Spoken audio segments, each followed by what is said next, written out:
I've had some really extraordinary experiences with Bhagawan, which are really mind-blowing. I was mixing concentrated sulfuric acid and acetic anhydride, and the whole thing exploded into my eye, and I lost both my eyes.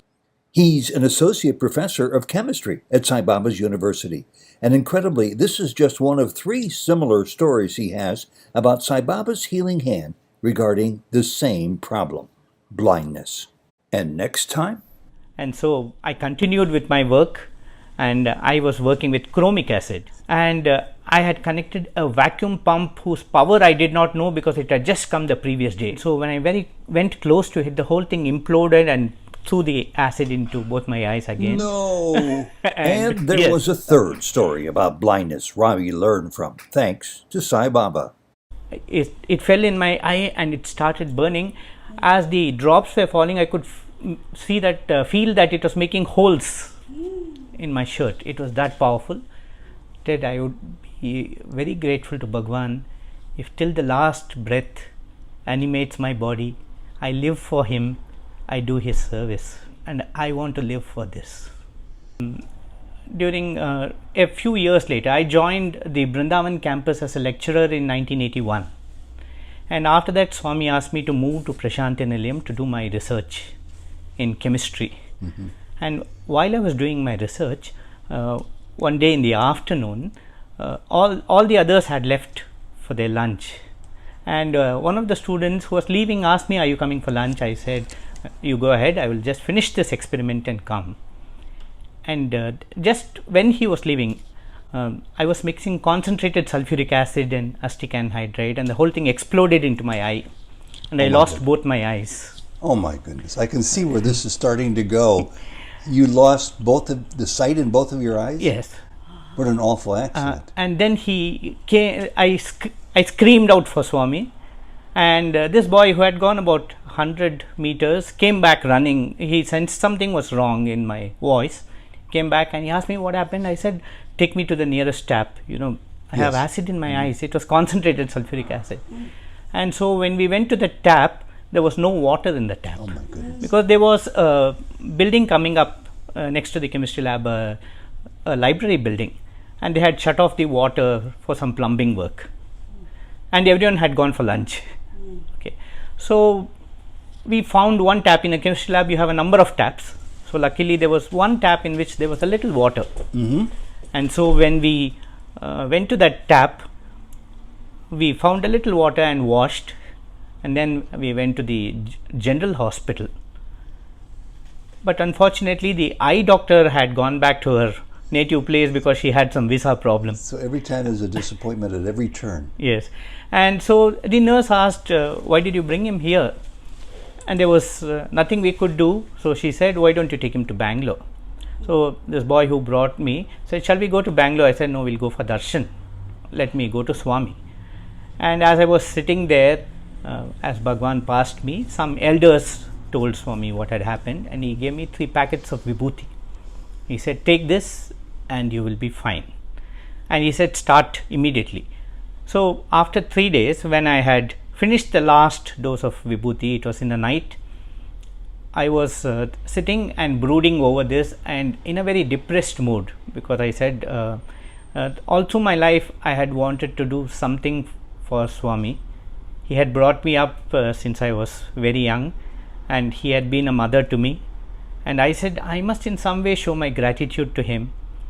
And here I was in a state where not only I would not be able to serve him, somebody would have to serve me, and I was very depressed and cried myself to sleep.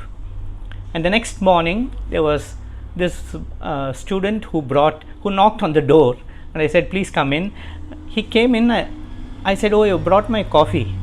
And he said, "Sir, what dress am I wearing?" I wondered what was the connection between these two, but I said, "You're wearing a grey track pant and a cream t-shirt." He said, "You're able to see." And then it hit me like a ton of bricks. You didn't realize it right away. I didn't realize it was so clear, and so your very dim sight while you were undergoing the effects of this acid wash through your eyes completely went away after? Yes, absolutely. It was dark. It was not like it was light and I could see figures. It was not like that at all. It was dark. It was dark. You were probably worried that you might not get your vision yes, back. and yes. Oh, that's amazing. And then I went for darshan, and Swami walked up to me and said, "How are your eyes?" Oh no.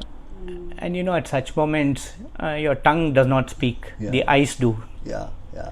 And so I shed a lot of tears. And then he said, "That's all right. Go to Bangalore and get yourself a pair of spectacles and be careful next time." And I shuddered because there would be a next time. Yeah. Because you continued. Yeah. That was your field of endeavor. Yes. And the moment Bhagawan mentioned this next time, I really got worried. And then I continued my research. Towards the end of my research, my spectacle fell down and broke. Oh no. But I was doing an experiment which had to continue. And if I did not continue, everything would get postponed by 3 months.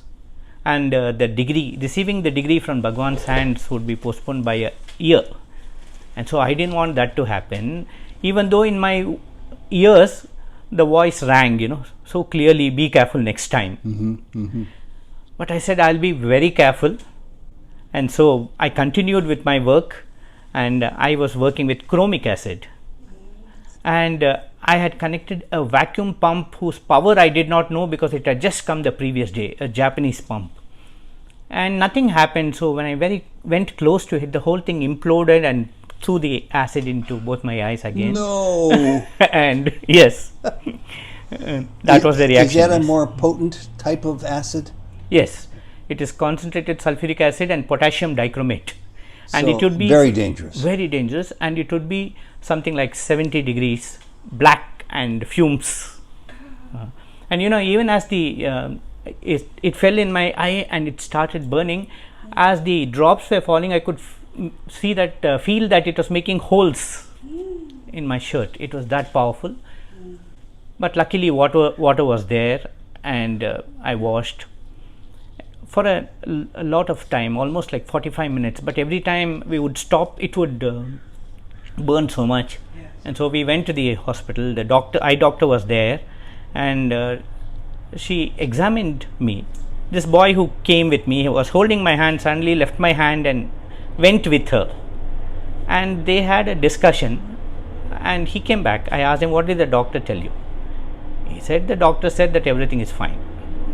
I said, "Everything could not be fine because it's burning so much." And I used a nice trump card. I told him, "Look, Swami is going to ask me today in the evening, what did the doctor say? So give me the facts." And then the doctor said that there is nothing left of your eye, and let him not get depressed. Take him to another doctor in Bangalore. Let him not feel nothing was done, but there's nothing that can be done by me. Oh. And so he said, "Shall we go to Bangalore?" I said, "No, we'll go for Baba's darshan." And this time I was sitting in the front with a huge bandage and all that. And as Swami came out and he was going towards the lady's side, somebody said later, Swami saw me from the corner of his eye and came rushing towards me asking, "What happened? What happened?" And then it switched over to, "I told you to be careful." I told you to be careful. And then he very tenderly held my hand and created vibhuti and poured it in that and said, "Eat it." As I ate it, he said, "Do not worry about anything. Everything will be fine. Go tomorrow and get your dressing changed." The next day when I went, the eye doctor opened the bandage. I could see her, but she didn't actually know. So she examined me for a number of times and finally said, "I think something is wrong with my eye." And Ted, that has been my experience. And why would I leave him? Why would you leave Why him? would I? Never in a million years would you Never, leave him. yes.